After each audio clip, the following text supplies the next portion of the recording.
ahead and pending so I can. There you are. Okay. So. No, wait a minute. You have to unpin me so I can read my introduction.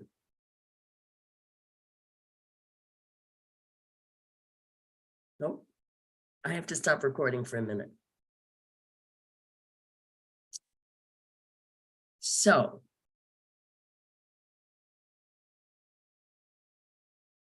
Good evening. Please excuse my scratchy voice. I am Miriam Ansara, a member of the board of Massachusetts Peace Action, co-coordinator with Claire Goslin of MAPA's Cuba subcommittee, and as some of you know, a longtime activist in U.S.-Cuba relations, going back to 1969. Some of you also know me from the 20 plus years I ran Common Ground Education and Travel.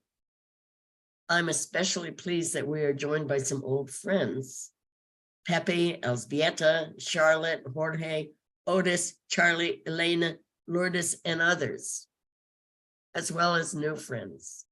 It's a very interesting group of people who've gathered this evening to hear what Ambassador Gala López has to say, and then pose their own questions. Let me start by introducing Ambassador Gala López. Yuri Gala López is Deputy Ambassador of Cuba to the UN. He's a 1992 graduate of the Higher Institute of International Relations, Havana, Cuba, and holds a master's in national security and public administration. He is a career diplomat, serving in various positions in the executive, bilateral, and multilateral and North American divisions of the Cuban Ministry of Foreign Affairs. Then as third secretary of the Cuban Embassy in Canada and as ambassador to Jamaica and Cuba's permanent representative to the International Seabed Authority before joining the Cuban Permanent Mission to the United Nations in 2021. So really, we are in for a very special evening with somebody who is very knowledgeable on Cuba's relations with the United States. Now, here's how we're going to proceed with the evening. I will open the evening with my own question to Ambassador Gala López. He will speak for about 20 minutes and then answer your questions for the remaining time. We will disable chat during his presentation. When he is finished, we will take a music break so that you can put your questions in the chat. And then Brian Garvey, our Assistant Director at MAPA, will pose your questions to Ambassador Gala López. So, Ambassador, here is my question to you.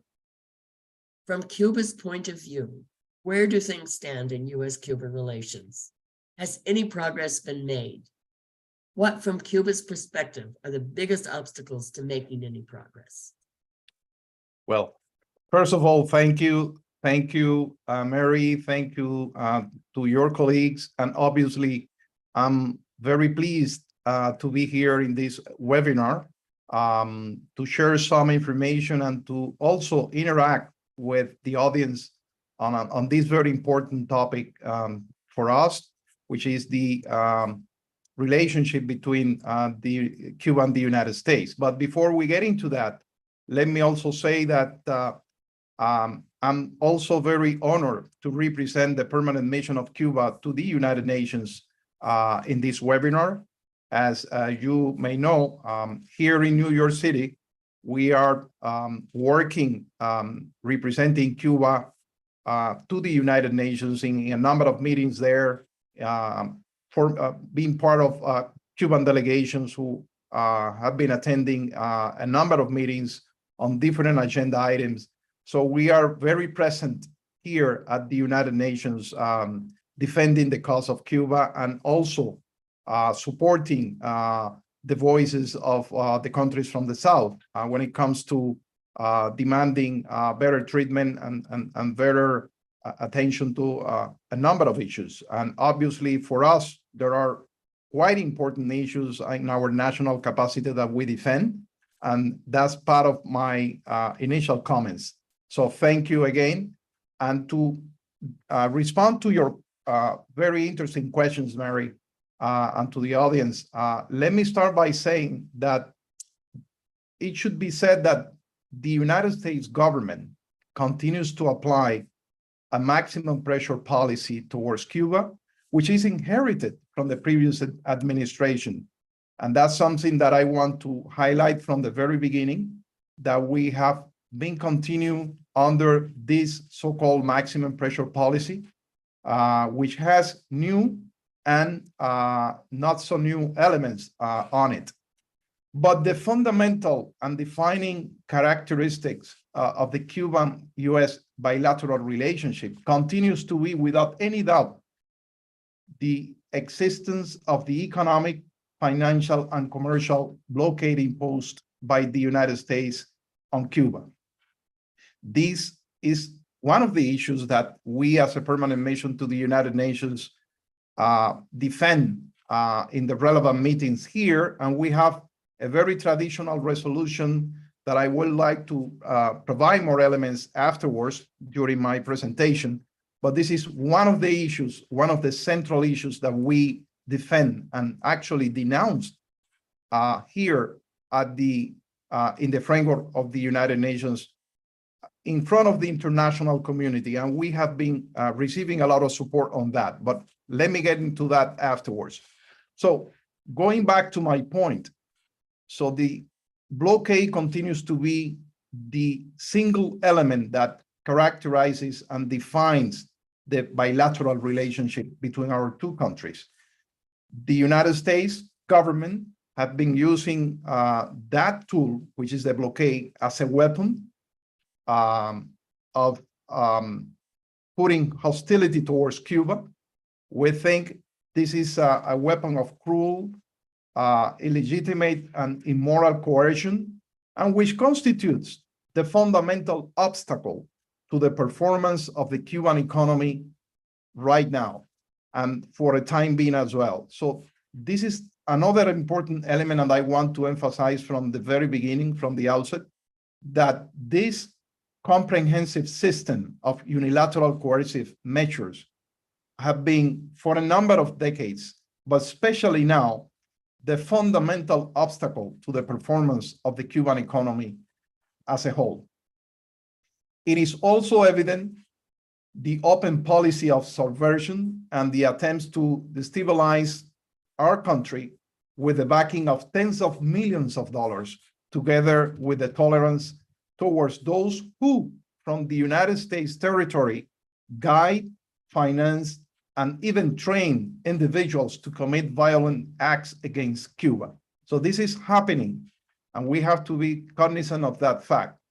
However, in spite of the above and other hostile US actions towards Cuba, my country has taken steps towards bilateral cooperation for the fulfillment of the migratory agreements, and also in other priority areas between both countries, such as, for example, law enforcement, response to oil spills, public health, among other issues.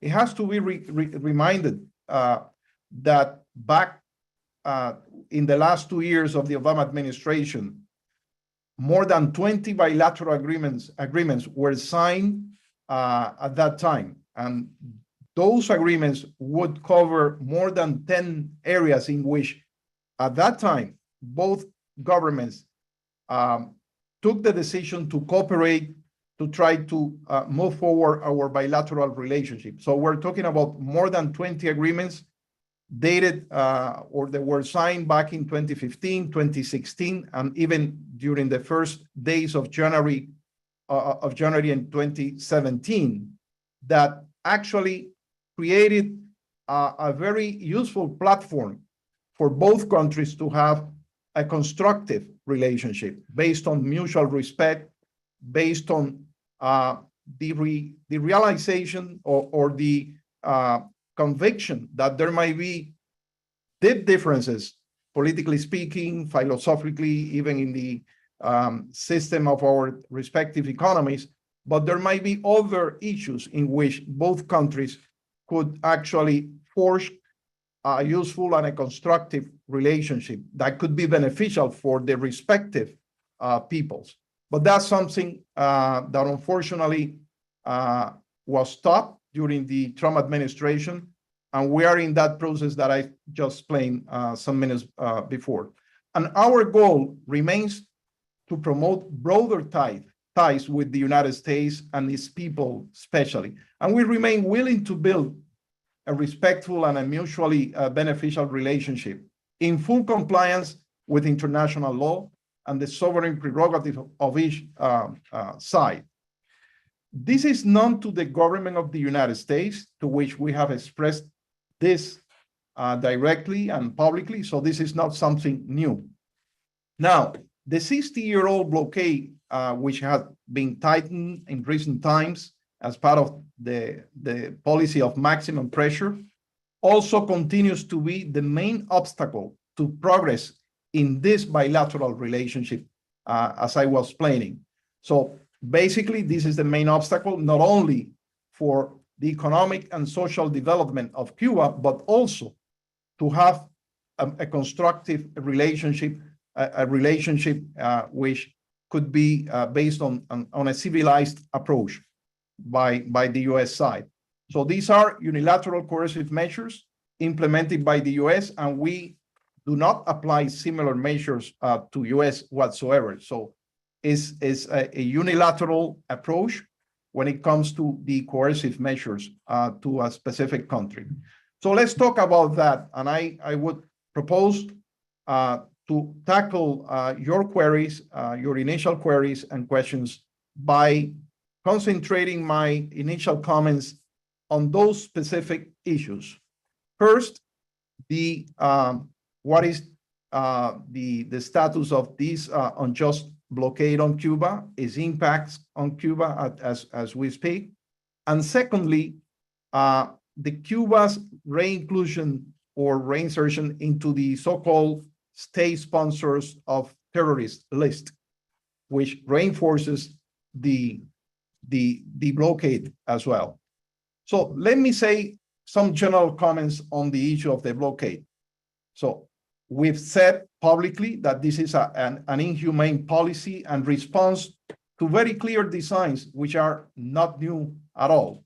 And that brings me to the year 1960, when the then Deputy Assistant Secretary of State for Inter-American Affairs, Lester Mallory, issued at that time a memorandum in which he actually said that the majority of Cubans supported Fidel Castro, and that's a public document that you can download from internet. It was a secret document then, but it was declassified, so it's a public document now. And again, he said that the majority of Cubans supported Fidel Castro, and there was no effective political opposition at that time, 1960, and thus the only foreseeable means of alienating internal support is through disenchantment and disaffection based on economic dissatisfaction and hardship. So that's the design of 1960. Now, Mallory went on to advise his government that every possible means should be undertaken promptly to weaken the economic life of Cuba by, for example, making the greatest inroads in denying money and supplies to Cuba, to decrease monetary and real wages, to bring about hunger, desperation, and eventually overthrow of the government. Now, that sounds quite familiar now, isn't it? So that's the design from 1960 that has been obviously the design that has endured over the years. And the blockade is actually based on that, I would say, concept from the very beginning of the Cuban Revolution when it comes to that. For more than 6 decades, the Cuban population has been compelled to endure countless hardships, the scarcity of common goods, and the frustration of seeing its country being impeded to advance in its development goals. We think that the blockade, again, constitutes that main obstacle to Cuba's economic and social development. Now, let me also mention something which is important, because the blockade started back in early 60s, as you know. Formally, it was adopted, imposed in 1962, formally speaking, even though before that, there were some coercive measures being implemented. But over the years, that set of unilateral coercive measures have been there. They were actually codified into law here in the United States with the Helms-Burton legislation in 1996, even though the Torricelli Act of 1992 also codified a number of unilateral coercive measures against Cuba. But during the Trump administration, from 2017 till 2020, that blockade was deeply reinforced with the adoption or implementation of more than 240 additional measures against Cuba. Some of them, by the way, are of an unprecedented cruelty as part of that policy of maximum pressure with the objective of suffocating sensitive sectors of the Cuban economy to actually create real difficulties in Cuba, problems with fuel procurement, foreign trade, tourism, a number of areas that have been affected by those additional measures. A significant of those additional measures adopted during the Trump administration were actually adopted just when COVID-19 pandemic was more severely hitting the island of Cuba. So more than 40 or 50 of those 200 and something measures were actually implemented when COVID-19 were creating difficulties in Cuba. And there are a number of examples that during the question and answer segment, I could address them. So basically, they took the pandemic as an ally in its unconventional war against Cuba and deliberately tightened or toughened the blockade against the island. Unfortunately, most of those coercive measures remain in force today and in full practical application under the current US administration, in spite of the fact, and it should be highlighted, that a large majority of, I would say, Americans here support the lifting of the blockade and their freedom to travel to the island, and that many Cubans living in the United States yearn for normal relations and well-being for their families, which is a logical thinking. So since 2017, the Cuban people have endured an unparalleled and excessive tightening of that system of unilateral coercive measures. The impact, which is another element, I mean, the human damage caused by the blockade cannot be measured easily.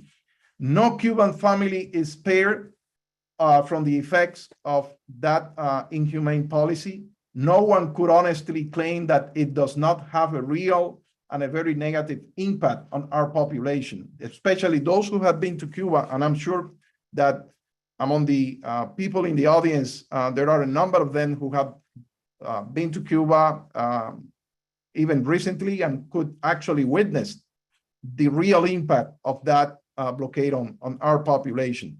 So it continues to provoke material shortages, scarcity, etc. So that's something that we have to bear in mind. There are, by the way, documents published by the United Nations in which you can find statistics, current statistics about the impact of the blockade on Cuba. Some documents produced by the Secretariat, which is an annual report on that issue, which is available. And we can also provide or share that information if there's a need to do so. But we're talking here about millions of dollars in cost to the Cuban economy without counting the human cost of this, which can be illustrated in so many ways. So that's something that also is important to mention here. And we have been denouncing, obviously, this blockade at the United Nations General Assembly. In November of last year, we presented for the 30th time a resolution calling for the lifting of the blockade. The formal title of that resolution is the necessity of ending the blockade. economic, commercial, and financial blockade on Cuba. And that resolution was adopted with the support, votes in favor of 185 countries, and only 2 countries voted against, the United States and Israel. So it clearly shows that the overwhelming, there's an overwhelming support, I would say, from the international community to the cause of Cuba, because that blockade is not only illegal, it goes it contradicts the international law, but it also has extraterritorial effects that will cause harm to third countries as well, not only to the Cuban people. So that's something that we will continue doing at the international fora, especially here in the United States, in the United Nations, the headquarters in New York City. The other issue that I wanted to mention quickly is the state sponsors of terrorism list issued by the Department of State. And let me from the outset mention that in order to intensify that blockade, Cuba was again included in that list in January 2021. Without any basis whatsoever, we were included in that spurious list. And obviously, it has created additional problems to the Cuban economy and to the Cuban population as a whole.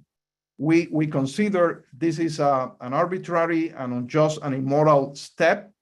It has serious economic implications, and it's a clear deterrent, and it has an intimidating effect on third countries as well.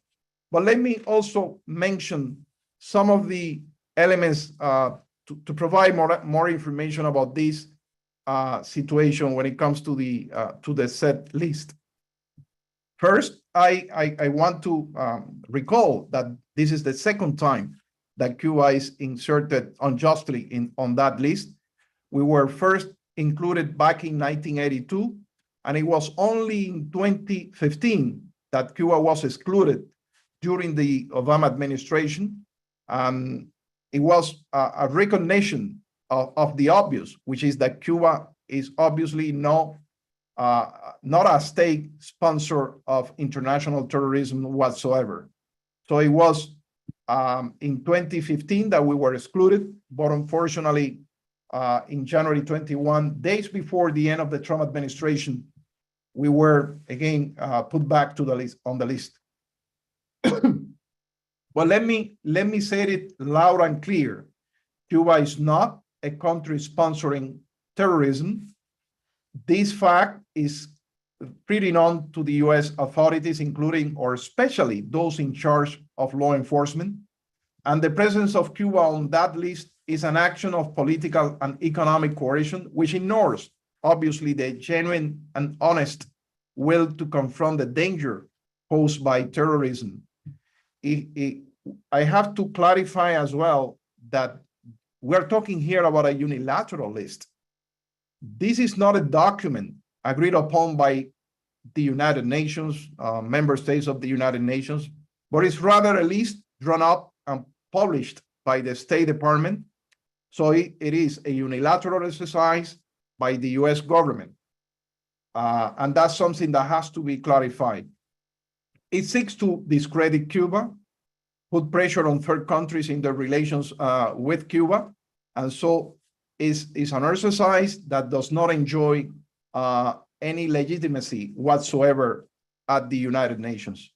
The implications of being on that list, well, some of you may know some of them. For any country in general, being on that list, and Cuba is not the only one, it has consequences related to the restriction of exports, elimination of certain commercial benefits, access to credits in international financial institutions, and some other restrictions as well.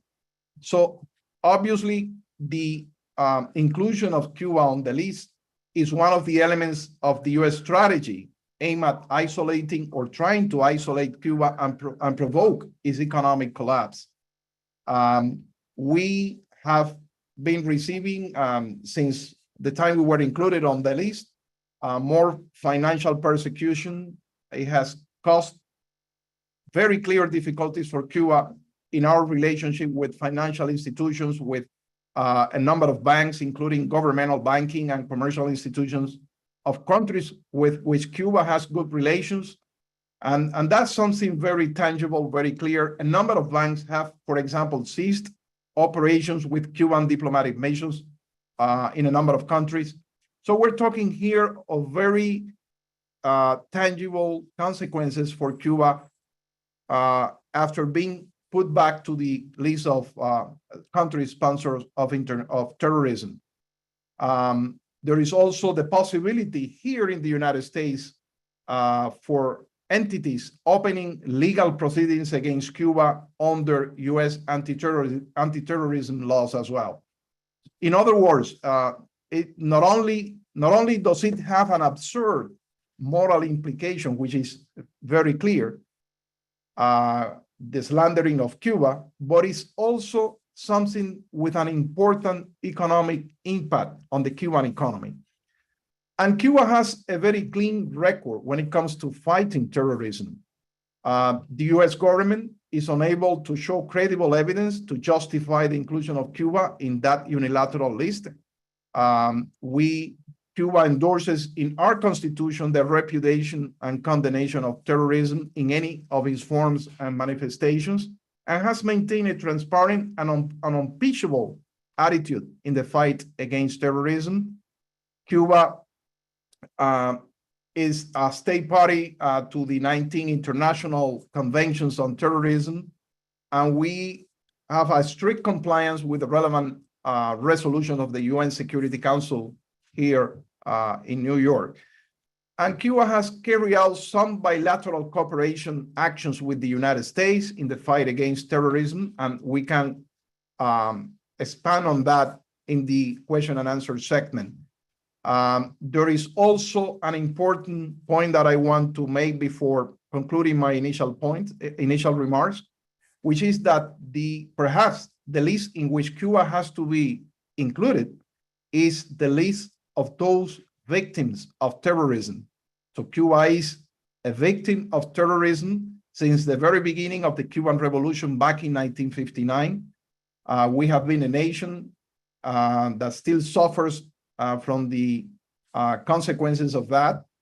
And for more than 60 years, the Cuban people have been victims of more than 700 acts of international terrorism, the vast majority of which have been planned and organized from the US territory. And we have been documenting this, and we have been presenting evidence of that in the relevant meetings here at the United Nations, and we have shared that information with the US authorities as well. But it has a human toll as well. As a consequence of these acts, Cuba has paid a high cost in human lives and in economic terms.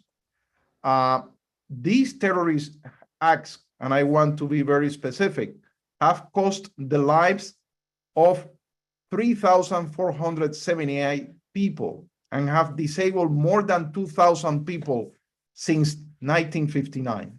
So when it comes to the human toll, those are very illustrative figures of what those terrorist acts have cost to the Cuban people.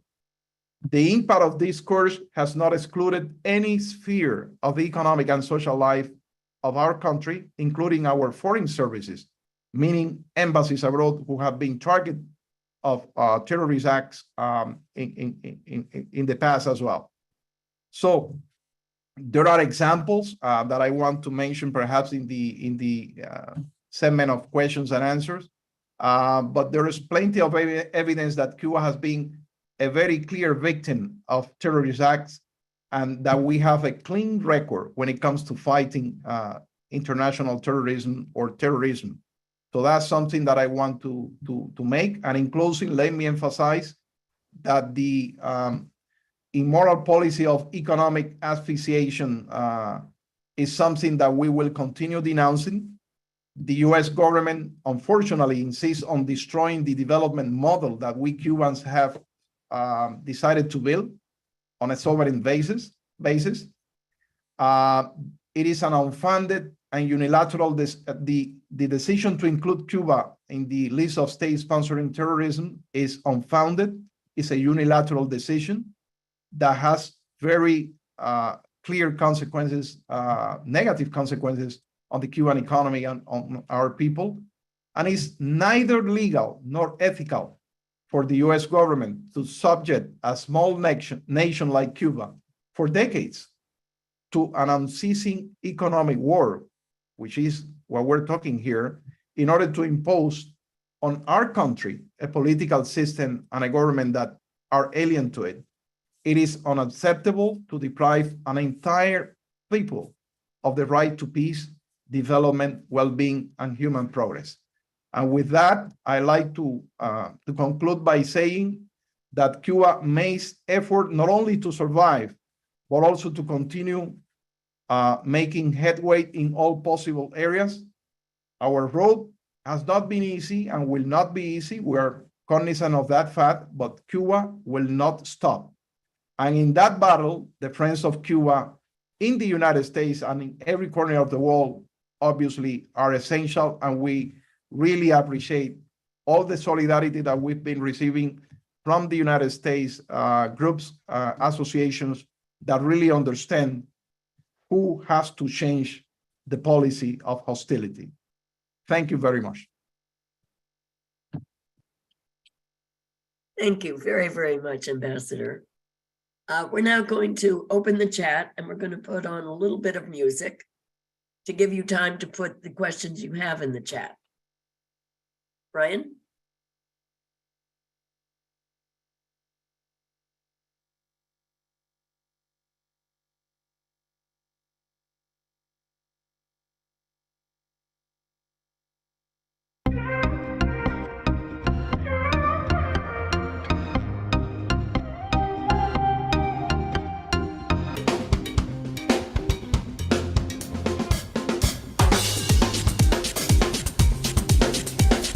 Sabes, tu retórica ya me aburrió.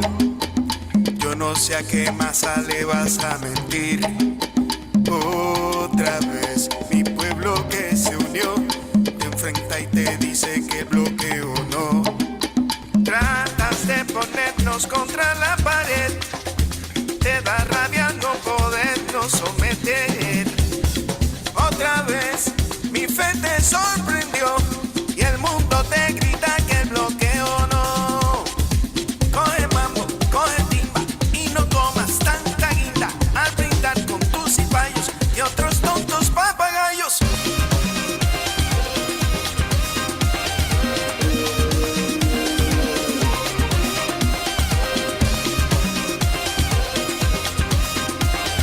Y el mundo te grita que el bloqueo no. Sabes que el ingenio de este gran país te supera siempre cada mes de abril. Otra vez tu soberbia se encendió y la humanidad dice bloqueo no. Quieres ser Goliat, pues nosotros David. Quieres la humildad pisoteada por ti. Y otra vez mi onda se tensó y hasta Dios te dice que el bloqueo no. Coge trova, coge timba y no comas tanta guinda al brindar con tus cipayos y otros tontos papagayos.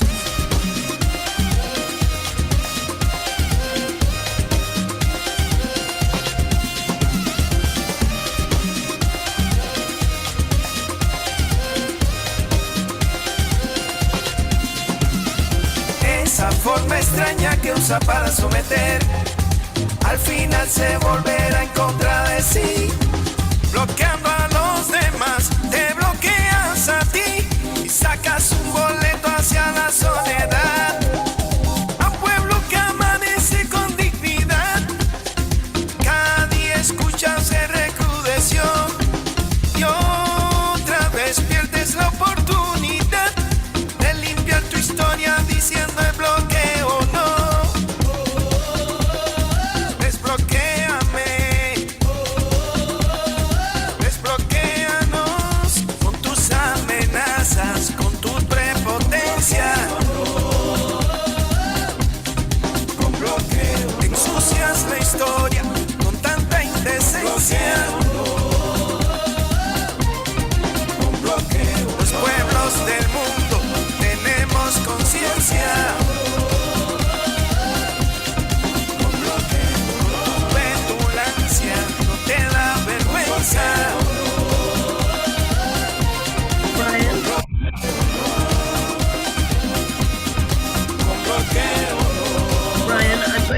ask you to turn off the music so that we can get to questions, because we must end at 8 o'clock.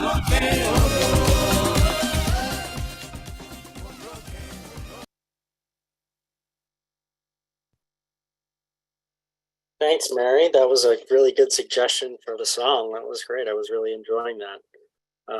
But we should get to the questions. And thank you to the audience for providing so many, and so many good ones as well. So I'll just dive right in. Mr. Ambassador, Claire Goslin asks, what are some concrete ways that Cuba's position on the state sponsor of terror list and the blockade generally is preventing the creation of clean energy and green infrastructure in Cuba? Well, that's a very interesting question, but let me say that both tools, I mean, the blockade and the so-called list of state sponsors of terrorism, that combination is quite lethal for the Cuban economy, and obviously it has that purpose. So it's not only preventing Cuba from making progress when it comes to building an infrastructure on clean energy or to advance projects related to clean energy. It actually prevents Cuba from making more progress when it comes to building other types of infrastructure as well. I mean, it's a comprehensive set of unilateral coercive measures that have that effect on the Cuban economy. And it has obviously an effect on third countries as well.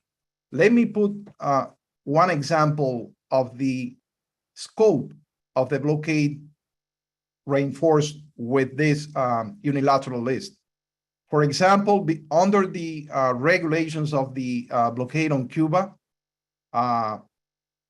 it actually forbids exports to Cuba of products manufactured by any country if they have 10%, and let me reiterate, if that has 10% or more of US components.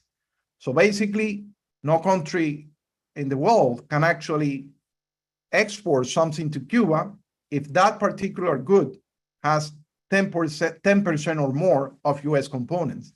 So basically, if you are Germany or any other country in the world are trying to export an engine or a spare part or something for a clean energy project or for another infrastructure undertaking, well, if that specific good has 10% of US components, which is not something often common, because obviously there are US subsidiaries in those countries, and the US economy obviously has a big scope in the world.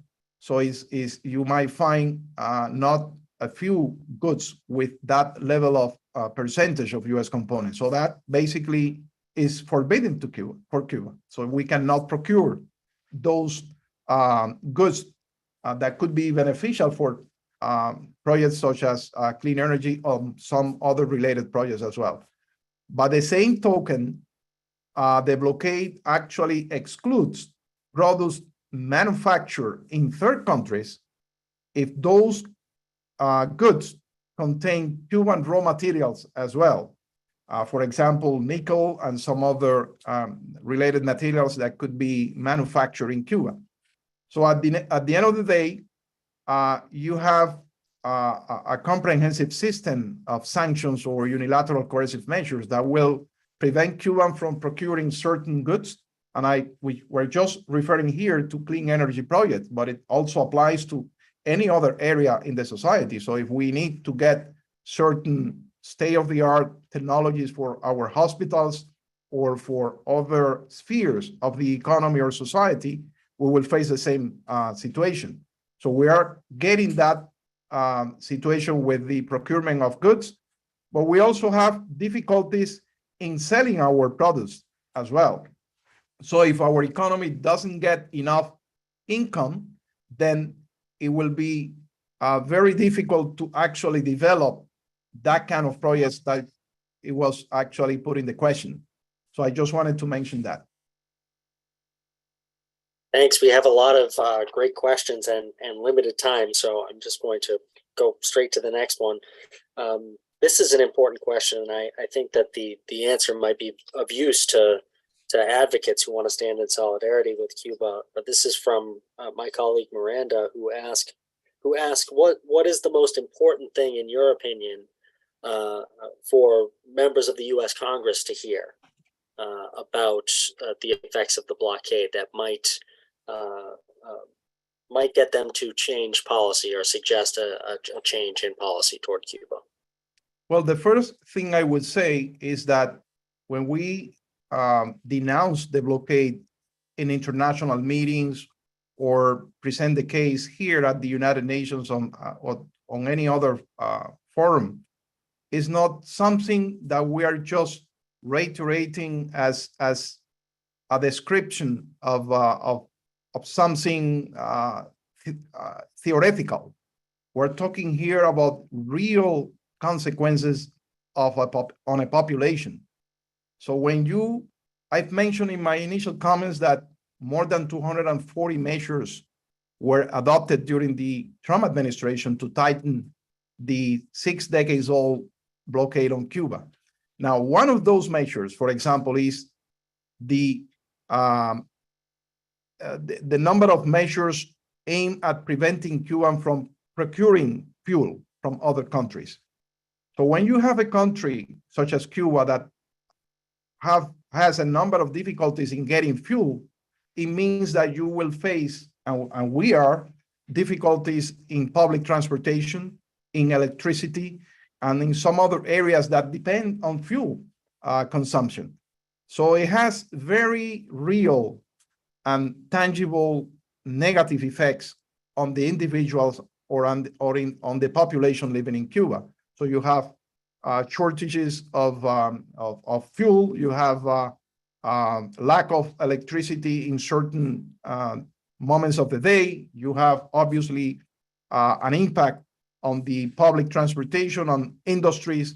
So it creates that element that was actually conceived back in 1960 when that memo was written and the suggestions were made. So that's the aim of that. And that's why we said it's an inhumane policy. And let me also mention something which is important.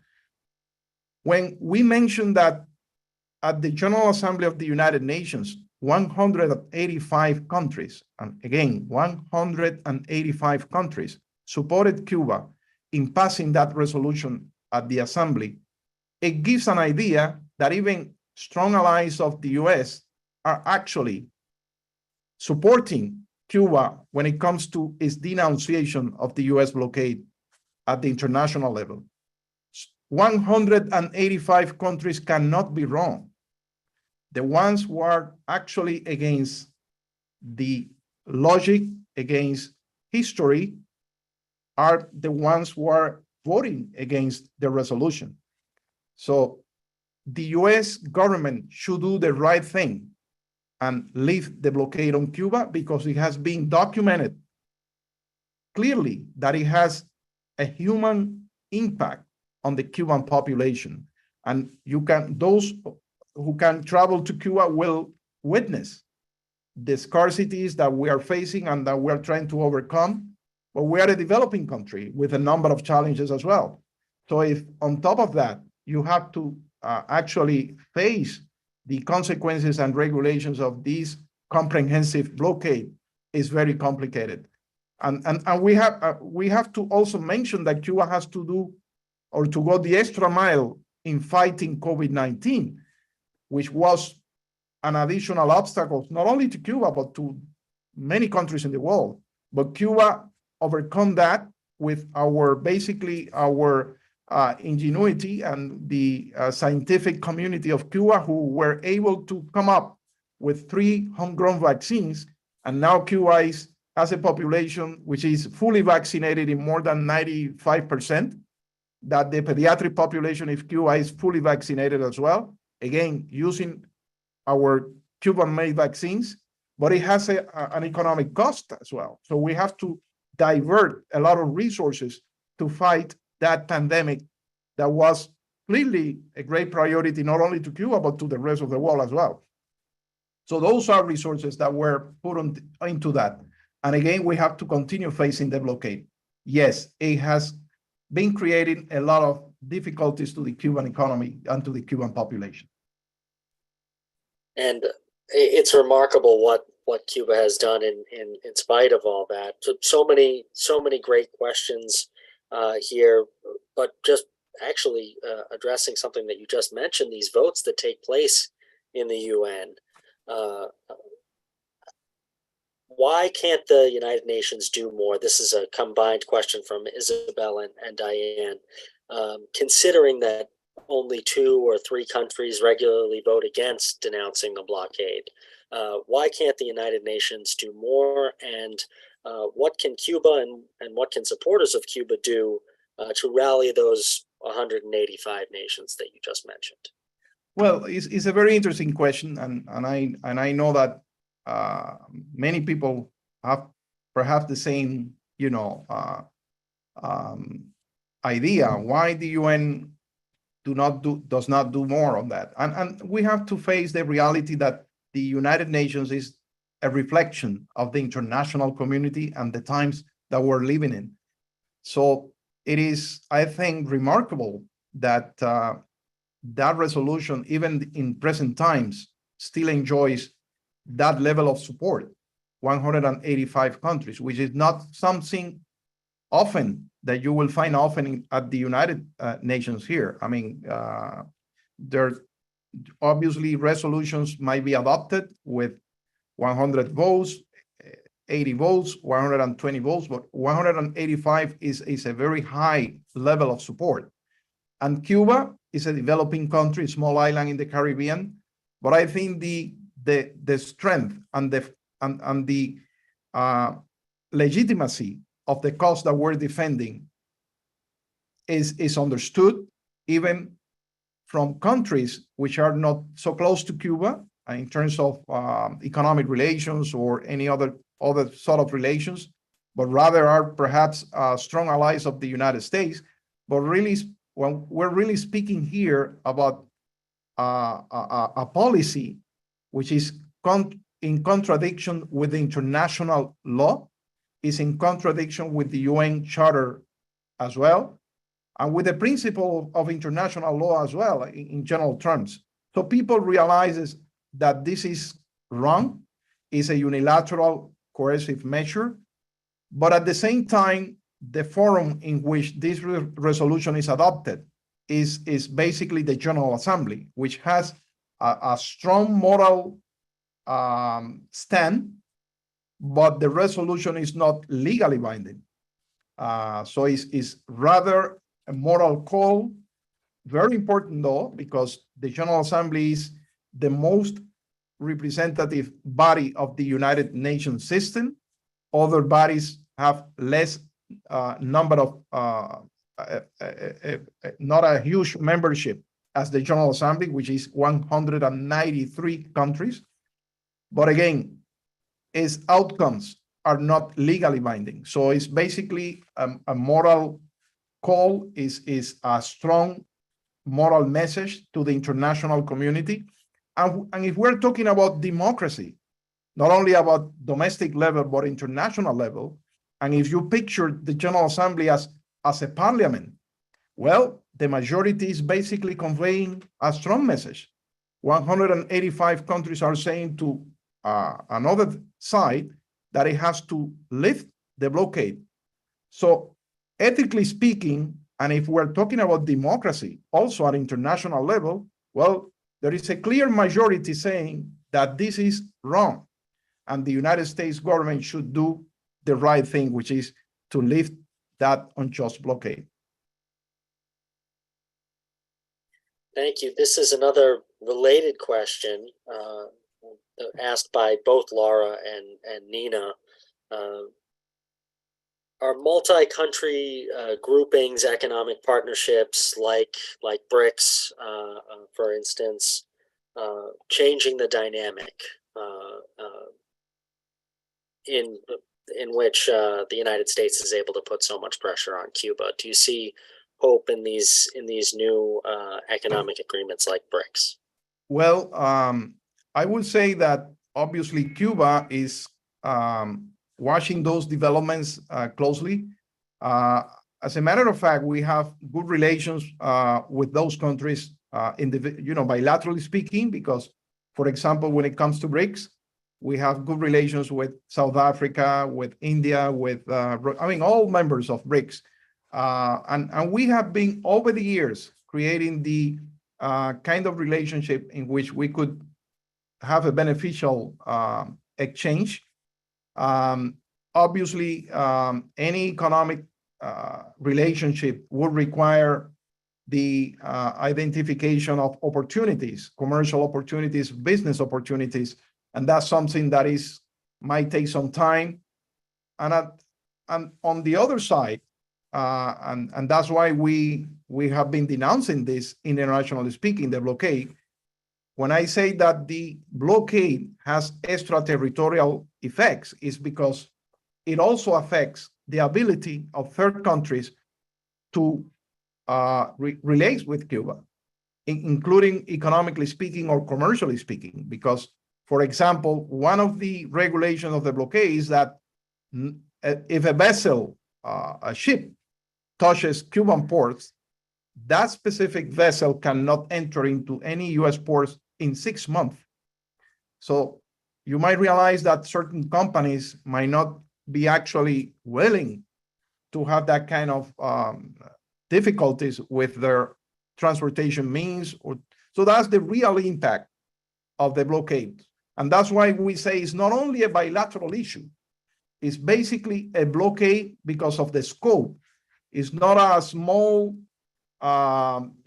friction between two countries for a very tiny issue. Is a comprehensive system that goes beyond the ability of Cuba. It actually impacts the whole system of economic transactions as well. When it comes to banking, for example, the combination of being under the blockade and the mentioned list creates a lot of difficulties for Cuba to actually do banking transactions. So if you are trying to procure something or you are trying to create a sustainable commercial relationship, you are faced to the fact that specific banks may not want to have any Cuban transactions whatsoever. So that's the difficulties that we're talking about here. And yes, obviously, those groups, alternative groups that are part of the international community are very well received, might create opportunities for countries such as Cuba. But we are facing here now the real impact of the blockade because we are also very close to the United States, geographically speaking. So our commercial activities is basically here in the Western Hemisphere, and there might be some other countries far away. So it will require means of transportation, the banking system, which the US dollar has, as you know, an important role there. No transactions with Cuba would entertain using the US dollar because it could be frozen in a US bank. So those are the real obstacles when you enter into a transaction. And that's why is so the impact is devastating on that. Thanks. So I understand you have limited we time. actually- I was going to throw to you, Mary. Yeah, absolutely. We actually are going to have to end by 8 o'clock. So I'm going to slip in a quick question. Yes, please. Is any progress being made at all in bilateral talks? And do you understand why the United States is being so intransigent? Is there any progress being made, anything we can look for to hope for while we pressure and do all we can? Well, it has to be said that in recent months, there have been a number of interactions with U.S. authorities on technical issues, areas of mutual interest on a limited scale, though, if you compare that with the kind of activity that we had back in the years 2015, 2016, so there has been some technical talks, for example, on issues such as migration. We do have migration agreements enforced, and there has been some conversations on that topic with delegations going to the United States or US delegations coming to Cuba to assess the level of implementation of those agreements. So this is something that has been happening, and there have been related meetings as well when it comes to documents, fraudulent documents for migration purposes. So there has been some technical talks on those issues. And as I said, recently, for example, and it is a public news on that, we had a meeting as well on law enforcement issues, specifically on possible ways to cooperate when it comes to fighting terrorism. And this is part of a mechanism, a dialogue mechanism that was established back in 2015 after the reestablishment of diplomatic relations. So we set up a number of bilateral dialogues. One of them was a dialogue on law enforcement cooperation. And we signed MOUs to support that as well. There were working groups that were created. One of those working groups was actually related to the fight against terrorism, because this is a scourge that will affect both countries. And we are neighboring countries, and so we have common challenges when it comes to fighting transnational crimes and related crimes as well. And terrorism is something that obviously is in the national interest of both countries to tackle. So we recently had a meeting in Havana at the end of April. A delegation from the United States went to Cuba to discuss some of those issues. And those are the kind of conversations that we have had, again, in comparison to previous years, during the last 2 years of the Obama administration. Basically, is a limited progress. But this is something which is in the right direction. But the main issue here is the maximum pressure policy against Cuba. That is still on, and we may be talking about those issues of common interest, but at the same time, there's no changes whatsoever in the implementation of the maximum pressure policy on Cuba. And that has created, obviously, a push effect as well when it comes to migration to the United States because of the economic conditions. So as long as that factor is there, it is difficult to say that the bilateral relationship is moving with great progress. Unfortunately not. I mean, the maximum pressure policy is present, and we have conveyed that to the US authorities, especially our colleagues from Washington, who actually deals directly with the US authorities there. And we, as I mentioned in my previous comments, obviously we would like to have or to build a respectful and mutually beneficial relationship in full compliance with international law, and trying to provide space or the framework for coming up with specific projects which could be beneficial for both peoples. But that requires political will. And even though Cuba is willing to do so, it requires the political will from both sides to accomplish that. So the defining element of the bilateral relationship continues to be the existence of the blockade, the reinforced blockade, and the related actions such as the reinclusion of Cuba in the sponsors of terrorism, state sponsors of terrorism. So that's the reality, Mary. Thank you very, very much. We actually are out of time. And so I want to thank you very much. And I want to thank everybody who came this evening and to say that you'll all get follow-ups from this. And Brian and I have a couple of announcements, but we'll also put them in the follow-up email to you. And also, will you come back again?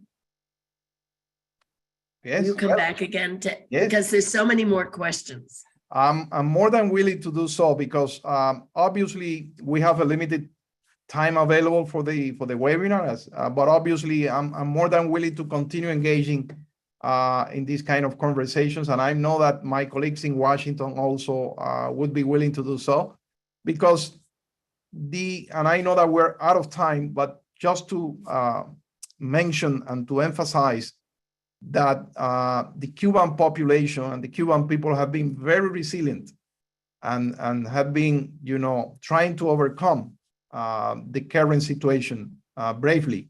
We're talking here about a very brave people that have been enduring for decades the consequences of this unjust blockade. And we here are very grateful for the solidarity and support of those who understand that this is unjust and that has to be changed. And we have here at the mission information that could be shared. And again, I'm more than willing to come on another time to share that information and to tackle other issues of this bilateral relationship and how it reflects into the United Nations as well, because I realized that there were a number of questions related to the United Nations, how this issue is addressed at the United Nations. So I'm more than willing to come back, Mary, for that. Thank you very much. So before we let everybody go, we have a couple of announcements which are just in line with what you just said. First of all, on June 25th, there is a lobbying day in Washington, D.C. against the so-called list of state sponsors of terrorism. And we will include that in the follow-up email to all of you.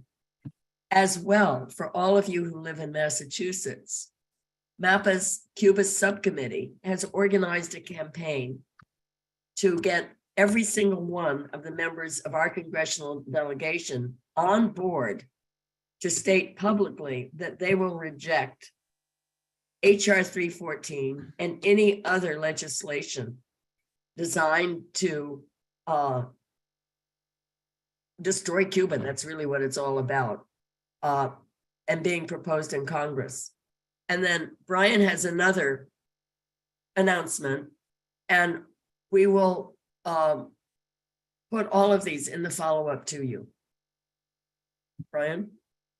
Yes, I just want to announce that there is a congressional letter right now that needs support, calling for lifting sanctions on Cuba as well as Venezuela, another target of U.S.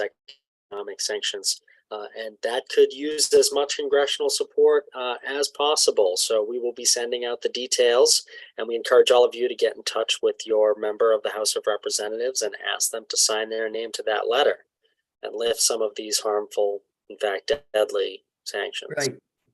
Mark has put some details in the chat, but do not be afraid. You will get all of that in writing from us, because at Massachusetts Peace Action, we want people to be informed, but we also want you to take action.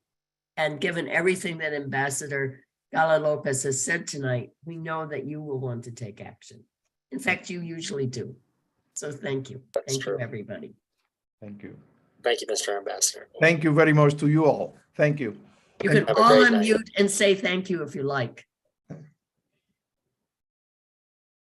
Can you unmute everybody, Brian? I will.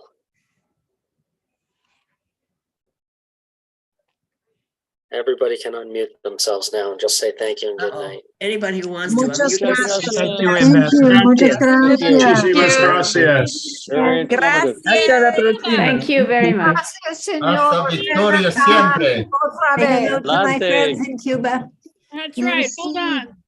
Thank you. Thank Con you. amor. You all. Have a great Thank you. Thank you. Muchas gracias. Thank you. Siempre. Hasta siempre. Hasta siempre.